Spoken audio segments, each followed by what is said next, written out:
Derecho Remix. Divulgación jurídica para quienes saben reír. Con Gonzalo Sánchez de Tagle, Ixchel Cisneros y Miguel Pulido.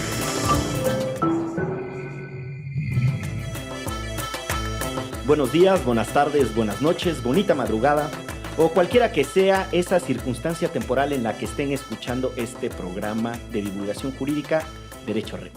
Bueno, bienvenidos a este Derecho Remix en el que abordaremos un tema que está por demás interesante, la salud mental con enfoque de derechos humanos. Está Norma González Benítez, ella es especialista en derechos de las personas con discapacidad. Y está Víctor Lizama, quien trabaja en Documenta. Hablaríamos de un modelo que ya demostró que no cubre las necesidades tanto de las personas que tienen un problema de salud mental, una condición de salud mental, como de la población en general. El modelo anterior se denomina biomédico. Hay que buscar la forma de que se componga y en la medida en que no logre la recuperación, la rehabilitación, esa persona se mantiene al margen.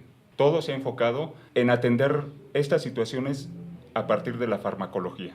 O sea, de darles drogas, ¿sí? ¿No? Y siento yo que también es como aislarlos, ¿no? Y como bien decías, pensar que el problema son ellos y no son parte de una sociedad. Y pues sí, que mejor estén medicados para que no le hagan daño, entre comillas, a los demás de la sociedad que sí estamos sanos, ¿no? De alguna forma esa es una evidencia del modelo biomédico, pero también lo podemos ver simplemente con las personas, por ejemplo, que siguen un tratamiento, que están estables, pero que no tienen opciones para volver al mercado laboral. Se le llaman barreras que impiden su participación. Retomo algunas de las ideas que pone, ¿no? El modelo anterior se centra en el individuo, es biomédico, se entiende que eso es un problema y que tiene una mirada de lo normal versus lo anormal, porque ni siquiera sabemos convivir con él. Es más, podría ser normal, lo que pasa es que le inventamos esa condición de anormalidad. Entonces, ese es el modelo viejito del que queremos deshacernos, ¿no? Ya, gacho, hay que se quede. ¿Qué características tendría el enfoque de derechos humanos en particular al abordar la discapacidad? A partir de los años 60, 70, finales de los 60 y principios de los 70, es cuando surge todo un movimiento social encabezado por las propias personas con discapacidad psicosocial y otras discapacidades físicas, quienes empiezan a exigir salir de las instituciones. Las personas salen a manifestarse y ahí surge el modelo social, ¿no? de la discapacidad, donde entonces ya se atribuye la discapacidad a la sociedad y no a la persona. México fue el país que impulsa una convención ante la ONU, ¿no? Es el país que dice necesitamos una convención sobre los derechos de las personas con discapacidad. En 2007 se redacta esta convención. Se les invita a participar a las personas con discapacidad y entonces ahí es donde ya hablamos o ya podemos hablar del modelo social y de derechos humanos de la discapacidad. Pero yo tengo una duda. ¿Eso en México aplica? ¿Se les respetan estos derechos? Falta muchísimo por hacer. Uno de los principales retos para enfrentar tiene que ver con la toma de conciencia. A nivel cultural podemos ver una discriminación terrible, no solamente en el día a día, ¿no? Sino en los medios de comunicación, donde todavía seguimos teniendo esta imagen de la persona con discapacidad devaluada, necesita de protección, incluso sujetas a burlas, y que ese es el concepto que tenemos. Uno de los artículos más importantes que son ejes rectores de la Convención tiene que ver con el derecho a una vida independiente, ¿no? Y ser incluida en la comunidad. Junto con el modelo biomédico, socialmente hay algo que se llama asistencialismo y este ha generado una percepción de la discapacidad, una percepción que implica que la persona que no tiene discapacidad vea la discapacidad en el otro y eso le inspire lástima. Pero, en el caso de la discapacidad psicosocial, el modelo asistencialista no ha llegado del todo. Y lo que genera en la mayoría de las personas cuando escuchan hablar acerca de alguien que tiene un diagnóstico psiquiátrico es sentir miedo. La discapacidad psicosocial no siempre se percibe.